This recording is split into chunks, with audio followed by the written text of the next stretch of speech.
Okay, so hari ni aku nak tunjukkan tutorial cara nak parking di Berjaya Times Square. Okay, ni first time aku datang naik motor. Selalunya aku datang naik kereta. So, tadi aku ada tanya dengan polis bantuan ni yang pakai payung ni. Terima kasih dik bantu akak tadi. Dia kata kena terus pergi P4. Kena ke belakang lah. So, korang terus je belok kiri macam ni, pergi ke belakang.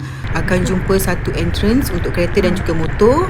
Ambil lane paling kanan yang ada line dia tu, ada jalur dia tu. Ikut je sampai hujung. Okey, sampai atas. Hati-hatilah sebab tadi aku pergi hujan licin. Okey, ni entrance dia sempit sikit. So, per entry RM2. Macam tu. Tengok dekat signboard kanan ni. Warna biru ni. RM2.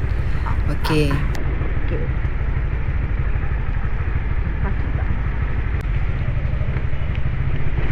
So, carilah parking. Agak banyak motor di sini. Tapi kalau ada rezeki, jumpalah insyaAllah. And then, aku terus pergi menuju ke entrance motor tadi. Tanya guide. Bos, nanti keluar lalu mana? Keluar motor lalu mana? Keluar sana. Keluar sana ya? Okey.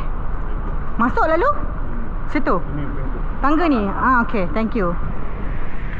Okay, so ikut je route yang Pak Gad tu bagi. Naik atas, naik satu level. And then, sampai. Dah masuk sini. Lepas tu carilah kedai yang korang nak pergi. Okay, now kita keluar. Kita keluar balik. Tapi dia belah sana. Side belah sana untuk kita keluar. InsyaAllah jumpa.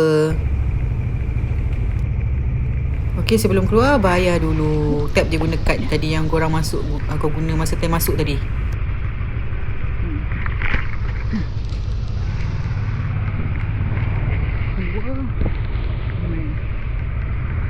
Keluar je lah ikut route dia. And then dah keluar. Bye-bye.